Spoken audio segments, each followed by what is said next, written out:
अस्सलामुअलैकुम मेरी प्यारी सी यूट्यूब की फैमिली, कैसे हैं जी आप सब लोग। होप सो आप लोग खैरियत से होंगे। आप लोगों का वेलकम है इंग्लिश लैंग्वेज कोर्स में। ये कोर्स मैं आप लोगों को करवा रही हूँ लर्निंग प्लेटफॉर्म यूट्यूब चैनल पे। तो होप सो कि आप लोगों को, बहुत सारे लोगों को टेंथ से रिलेटेड बहुत सारी कन्फ्यूजन होती है। मैंने इस चैनल पे सोचा कि आप लोगों के साथ step by step English language course के वो तमाम चीज़ें शेयर करती हूँ। बहुत अच्छी तरह से समझाने की कोशिश करूँगी ताकि आपको इंग्लिश जो है, एक ऐसी ज़ुबान जो है जो आज के दौर की ज़रूरत है। इंग्लिश लैंग्वेज कोर्स जो है वो इसलिए किया जाता है क्योंकि आपको इंग्लिश बोलना है, आप बड़े अच्छे लगे हो इंग्लिश बोलते हुए, और ये वक्त की ज़रूरत है। सबसे ज़्यादा तो आपने ये समझकर इसको सीखना है, लर्न करना है, और कि ये वक्त की ज़रूरत है। इसके बिना आपका काम नहीं चलने वाला। अगर आप एज अ ऑनलाइन भी जॉब कर रहे हैं अपने घर पर, या फिर आप कहीं फिजिकल जॉब करने के लिए एक्टिव इनकम की तरफ जा रहे हैं, तो वहाँ पर भी आपको इंग्लिश से रिलेटेड चीज़ों की नीड होगी जो आपको पता होनी चाहिए, समझ में आनी चाहिए, ठीक है। और इसके अलावा ऑनलाइन में तो आपको इंग्लिश की नो हाउ तो होनी ही चाहिए। तो मैंने एक सीरीज़ जो है यहाँ पर चलाई है अभी, जिन क्लासेस में मैंने आपको अच्छी तरह से सेंटेंस स्ट्रक्चर के बारे में बताया है, और उसके अलग अलग से जो है वो प्रैक्टिस सेंटेंसेस भी मैंने जो है वो चैनल पे अपने अपलोड किए हैं। अगर आपने अब तक नहीं देखा है तो प्लीज़ देखें। यहाँ पर आई बटन में मैं जो है वो टेंसेस का लिंक दे दूंगी तमाम। आपने क्या करना है, उसे क्लिक करके टेंसेस के स्ट्रक्चर वगैरह को आप अच्छी तरह देख सकते हैं, जुमले की पहचान कर सकते हैं। और ये फुल कोर्स जो है मैंने उर्दू में बनाने की कोशिश की है, ताकि बहुत सारे ऐसे लोग होते हैं जिन्हें इंग्लिश अच्छी तरह से समझ में नहीं आती, उन्हें अपने नेशनल लैंग्वेज में ही समझ में आती है, उन्हें वोकल लैंग्वेज में ही समझ में आती है, जिससे वो बातें करते हैं। तो इसलिए मैंने उर्दू में ही ये सेशन को रखा है। तो होप सो कि ये आपको बहुत अच्छा लगा होगा। अगर आपको अब तक बहुत सारे सेशन आपने नहीं देखे हैं तो प्लीज़ जाकर देखें। चलें, विदाउट एनी वेस्टिंग आज का सेशन स्टार्ट करते हैं। मैंने इससे पहले आपको फ्यूचर इंडेफिनिट के जो है सेंटेंसेस स्ट्रक्चर बताए थे, उनकी पहचान बताई थी। आज मैं उनके प्रैक्टिस सेंटेंसेस लेकर आई हूँ, ताकि आप किस तरह से अपने जर्नल पे या अपने रजिस्टर में अच्छी तरह से उसे लिख लें, और फिर उससे थोड़ी सी प्रैक्टिस कर लें, या फिर अपने तरफ से फिर आपने क्या करना है, उर्दू सेंटेंसेस भी बनाने हैं और इंग्लिश सेंटेंसेस भी बनाने हैं। चलें स्टार्ट करते हैं आज का लेसन। बिस्मिल्लाहिर्रहमानिर्रहीम। तो यहाँ पर सबसे पहले सेंटेंस मैंने लिया है, वो कल तुम्हारे पास आएंगे। बहुत सारे लोग जो हैं वो आपसे कल मिलने आ रहे हैं। क्या आएंगे? आएंगे। वो कल की बात हो रही है। जब आप कल की बात करते हैं और इस तरह से बातें करते हैं कि मैं तुम्हारे पास आऊंगी या मैं तुम्हारे पास आऊंगा, तो ये क्या है? फ्यूचर की बात कर रहे हैं आप। तो वो कल तुम्हारे पास आएंगे। आएंगे से ही आपको लग रहा होगा कि लोग होंगे, बहुत सारे लोग होंगे, वो लोग आपके पास आएंगे, एक से ज्यादा लोग होंगे, ठीक है। तो यहाँ पर मैंने दे लगाया है, सब्जेक्ट में क्या लगाया है? दे। दे के साथ आपने विल लगाना है। शेल भी मैंने बताया था, आई की फैमिली के साथ भी आप विल लगा सकते हैं, लेकिन आप आई की फैमिली के साथ शेल यूज कर लें, बेटर है। लेकिन यहाँ ज्यादातर अब विल का ही यूज किया जाता है। तो यहाँ पर विल लगाया है। क्या करेंगे? आएंगे। तो आने की इंग्लिश क्या होती है? कम। किसके पास आएंगे? तुम्हारे पास आएंगे। तो ये ऑब्जेक्ट आपका क्या हो गया? To you. और कल की बात हो रही है तो कल को हम इंग्लिश में क्या बोलते हैं? टुमारो कहते हैं। क्या कहते हैं? Tomorrow. They will come to you tomorrow, ठीक है। सेकेंड में नेगेटिव आप बनाएंगे, दे विल नॉट। विल के बाद हेल्पिंग वर्ब क्या है? विल है। हेल्पिंग वर्ब वो वर्ब होती है जिसे हम सेंटेंसेस में यूज करते हैं एज अ मेन वर्ब, ठीक है। They will not come to you tomorrow. वो लोग तुम्हारे पास नहीं आएंगे कल, ठीक है। Will they come tomorrow. Interrogative. Interrogative sentences वो सेंटेंसेस होते हैं जिसमें आप एज अ सवाल जो है वो बात कर रहे होते हैं या पूछ रहे होते हैं। क्या तुम ये काम करोगी? क्या तुम कल नहीं आओगे? क्या वो लोग तुम्हारे पास नहीं आएंगे? तो क्या वो लोग तुम्हारे पास आएंगे? ये इस तरह से जब आप पूछते हैं, और जब इस तरह से पूछते हैं क्या वो लोग तुम्हारे पास नहीं आएंगे, तो ये आपका इंटेरोनेगेटिव सेंटेंस होता है। तो यहाँ पर लिखा हुआ है will they come to you tomorrow. क्या वो लोग तुम्हारे पास आएंगे? आपने सबसे पहले हेल्पिंग वर्ब पहले लिया है, ठीक है। फिर उसके बाद सब्जेक्ट, फिर वर्ब, फिर क्या आ गया आपको? ऑब्जेक्ट, टू यू टुमारो, ठीक है। लास्ट में क्या लगाया? Question mark. उसके बाद इंटेरोनेगेटिव सेंटेंस में विल दे नॉट। पहले आपने हेल्पिंग वर्ब लिया है, फिर सब्जेक्ट ली है, फिर क्या लगाया है? नॉट। यहाँ पर इस तरह से भी कर सकते हैं, विल नॉट, ठीक है। विल नॉट भी हो सकता है, will not they come to you tomorrow, इस तरह से भी कर सकते हैं, will not they come to you tomorrow, या विल दे नॉट भी कर सकते हैं। पहले सबसे पहले हेल्पिंग वर्ब लिख दिया, फिर सब्जेक्ट लिखा, फिर नॉट लगाया, फिर कम टू यू टुमारो, ठीक है। तुम्हें वक्त की अहमियत समझ आएगी। हम इस तरह से क्या कर रहे होते हैं, एडवाइस कर रहे होते हैं कि अभी तुम नहीं पढ़ रहे हैं ना, तुम्हें वक्त की अहमियत समझ आएगी जब तुम्हारे पेपर सर पे होंगे फिर पढ़ने बैठोगे। जब आप इस तरह से बातें करते हैं तो ये जो आप इस तरह से एडवाइस देते हैं कि तुम्हें वक्त की अहमियत समझ आएगी, तो इसका सेंटेंस देख लेते हैं। आप ये इंग्लिश में किस तरह से बोल सकते हैं, आप उर्दू छोड़ें, इंग्लिश में बोलें। You will understand the value of time. You, क्योंकि यहाँ पर तुम्हें आपने बोला है, तुम्हें बोले, तुम बोले तो आपने क्या लगाना है, यू। यू के साथ आपने हेल्पिंग वर्ब विल लगाया। समझ आई की इंग्लिश होती है अंडरस्टैंड। क्या होती है, understand. You will understand the value of time, वक्त की अहमियत। आपका ऑब्जेक्ट क्या है, वक्त की अहमियत, the value of time. Negative में you will not understand the value of time, will के बाद आपने क्या लगा देना है, नॉट लगा देना है। इंटेरोगेटिव सेंटेंस में विल आपका पहले आ जाएगा, फिर सब्जेक्ट आएगा, फिर आपका वर्ब आएगा। वर्ब वो होता है जो आप एक्शन ले रहे होते हैं, जैसे समझ आए, कोई चीज आपको समझ आएगी जब बात होती है ना, तो ये भी एक तरह से एक्शन है कि आप अपने दिमागी तौर पे इस्तेमाल कर रहे हैं। ठीक है, will you understand the value of time, will you not understand the value of time. ठीक है, विल यू नॉट आप ऐसे भी कर सकते हैं, will not you understand the value of time, क्या तुम्हें वक्त की अहमियत समझ नहीं आई, या वो तुम्हें क्या तुम्हें वक्त की अहमियत नहीं समझ आएगी। जब आप इस तरह से बातें करते हैं ना, तो ये आपका इंटेरोनेगेटिव में आता है। और will you understand the value of time, क्या तुम्हें वक्त की अहमियत समझ आएगी, जब आप इस तरह से सवाल कर रहे होते हैं। क्वेश्चन मार्क का भी मकसद ये होता है कि यहाँ पर मैंने क्वेश्चन मार्क लगाई, ये एज अ क्वेश्चन है। ठीक है, तो यहाँ पर आपने क्वेश्चन मार्क जरूर पुट करना है। ठीक है, आगे मूव ऑन करते हैं। उसे मज़ीद तरक्की हासिल होगी। एक बहुत ही ज़्यादा हार्डवर्क लड़का है, आपके घर में, आपके बहन भाइयों में, या आपके किसी रिश्तेदार में, तो इस तरह के हम लैंग्वेज यूज़ करते हैं, इस तरह के वर्ड्स उसके लिए यूज़ करते हैं। उसे मज़ीद तरक्की हासिल होगी, क्योंकि वो इतनी मेहनत कर रहे हैं ना, उसे कुछ ना कुछ अल्लाह ताला ज़रूर देंगे। तो यही वाली बात है। तो आपने सबसे पहले उसे मज़ीद तरक्की हासिल होगी, तो यहाँ पे मैंने ही लगाया, किसी थर्ड पर्सन की बात हो रही है। ठीक है, यहाँ पर ही लगाया, विल लगाया, गेट। हासिल होगी इंग्लिश क्या होती है, गेट होती है।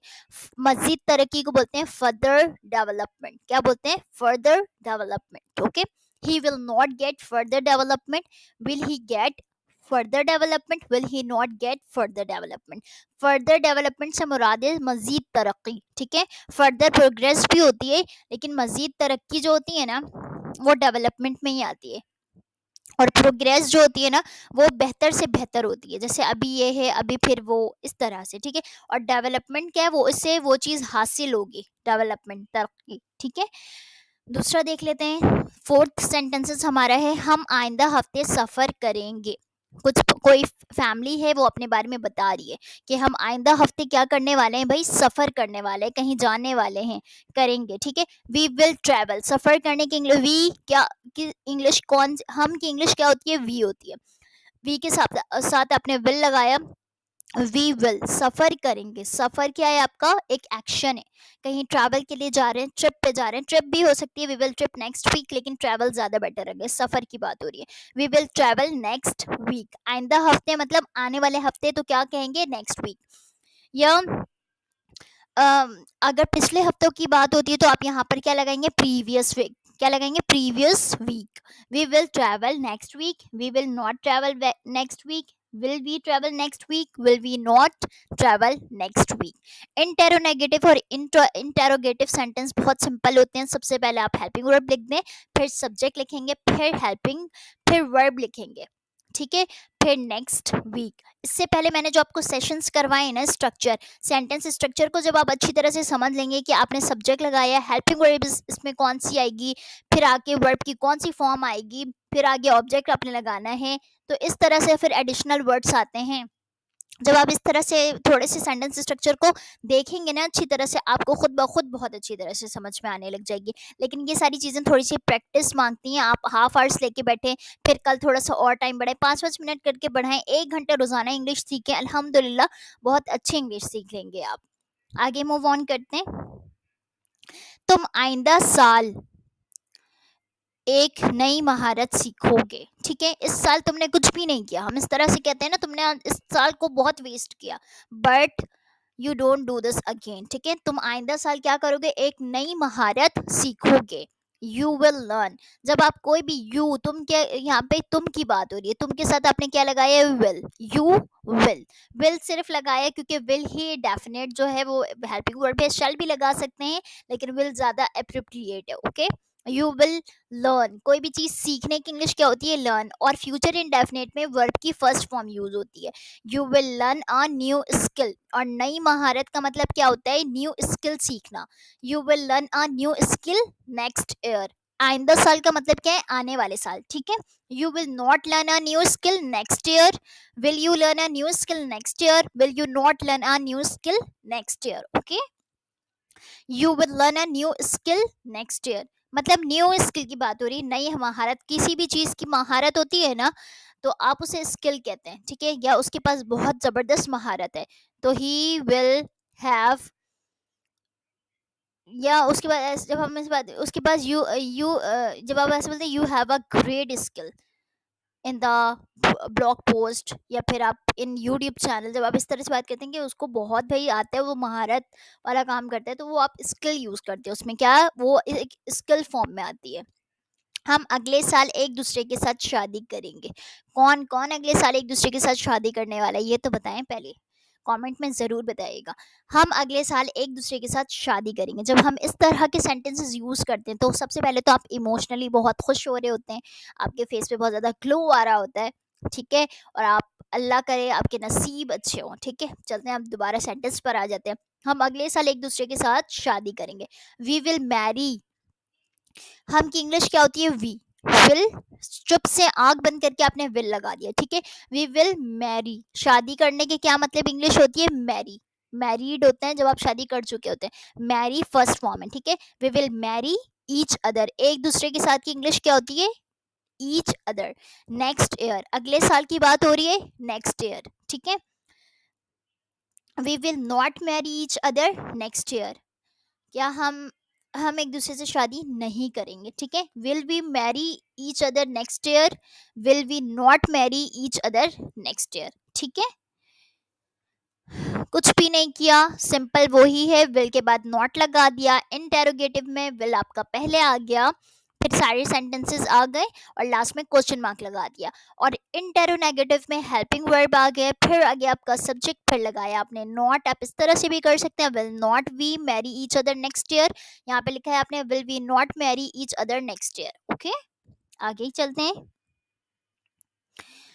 असद इस मकसद को पूरा करने के लिए मेहनत करेगा, ठीक है। एक मकसद है असद का, ठीक है, और मेहनत करना भी चाहिए। आप कोई भी, अगर आप अपने लिए मकसद सोच रहे हैं या कोई गोल्स आपने देख रखा हुआ है अपनी लाइफ में, तो उसको अचीव करने के लिए you will definitely work on this goal. आपको ज़रूर ज़रूर उस पर काम करना चाहिए, should be work on this platform या ऑन दिस गोल, ठीक है। विदाउट एक्शन आप कुछ भी हासिल नहीं कर सकते, ठीक है। You can not get anything without any action, ठीक है। कोई भी, अगर आपको पानी भी पीना होता है ना, तो ग्लास लेते हैं, पानी फुल करते हैं, पीते हैं, फिर वो आपको सेटिस्फेक्शन मिलती है कि you get the water and you intake it. Okay, तो इस तरह से भी आपको कोई भी अगर लाइफ में कुछ अचीव करना है, तो you must be take action, ठीक है। असद इस मकसद को पूरा करने के लिए मेहनत करेगा। Asad will work hard to achieve this goal. Asad जो है वो क्या करेगा, वर्क हार्ड करेगा। असद एज अ सब्जेक्ट है, विल लगाया, मेहनत करेगा, तो मेहनत करने की इंग्लिश क्या होती है, वर्क हार्ड, ठीक है। वर्क हार्ड, मेहनत करेगा मतलब एक काम भी करेगा ना, तो वर्क हार्ड लगाया है। Work hard to achieve this goal. To achieve this goal या to complete this goal, achieve ज़्यादा बेहतर लग रहा है, इसके साथ ज़्यादा अप्रोप्रिएट अचीव है, तो आपने क्या लगाया यहाँ पर, achieve. Asad will not work hard to achieve this goal. Asad will Asad work hard to achieve this goal, will Asad not work hard to achieve this goal, ठीक है। यहाँ पर देखें, यहाँ पर मैंने नेगेटिव में विल नॉट वर्क हार्ड नहीं लिखा है, हार्ड आप यहाँ पर लिख लीजिएगा, ठीक है, मुझसे मिस्टेक हो गई है। तो Asad will not work hard, work के बाद आपने क्या लगाना है, hard, to achieve this goal. Will Asad work hard to achieve this goal, will Asad not work hard to achieve this goal, ठीक है। अब वो लोग इम्तिहान की तैयारी करेंगे, मतलब एक ग्रुप है, उनके प्रिपरेशन उनके एग्ज़ाम होने वाले हैं, तो इस वजह से आप बता रहे हैं किसी को कि वो लोग इम्तिहान की तैयारी क्या करेंगे? करेंगे। They will prepare for the exam. दे आ गई, वो लोग की इंग्लिश क्या होती है?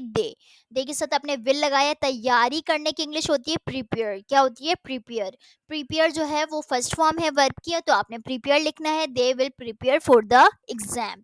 यहाँ पे इम्तिहान की बात हो रही है, ठीक है? लेकिन आप इम्तिहान के लिए तैयारी कर रहे हैं ना, ऐसा तो यहाँ पर फॉर यूज हुआ है, ठीक है? आप कहेंगे कि यहाँ पे की है, ऑफ नहीं लगाया, यहाँ पे फॉर द एग्जाम लगाएंगे। ये अप्रोप्रिएट है फॉर, क्योंकि आप एग्जाम के लिए कर रहे हैं ना, तैयारी आप क्यों कर रहे हैं? एग्जाम देने के लिए कर रहे हैं। तो वो लोग इम्तिहान के लिए तैयारी करेंगे, ये भी हो सकता था, लेकिन यहाँ पे ये ज़्यादा उर्दू में अप्रोप्रिएट है कि वो लोग इम्तिहान की तैयारी करेंगे। और इंग्लिश में ये अप्रोप्रिएट है, they will prepare for the exam. They will not prepare for the exam. Will they prepare for the exam? Will they not prepare for the exam? ठीक है? होप सो कि ये सेशन आपको अच्छा लगा होगा। अगर कुछ भी मैंने 8 सेंटेंसेस टोटल इस सेशन में आपको पढ़ाएं, अगर इसमें कोई भी प्रॉब्लम है या कोई भी कंफ्यूजन हो तो बिलो कमेंट आपके लिए बिल्कुल खुला है। Please do like my video and subscribe to my YouTube channel. जज़ाकल्लाहु खैरा for listening me and giving me your precious time. So Allah हाफिज़।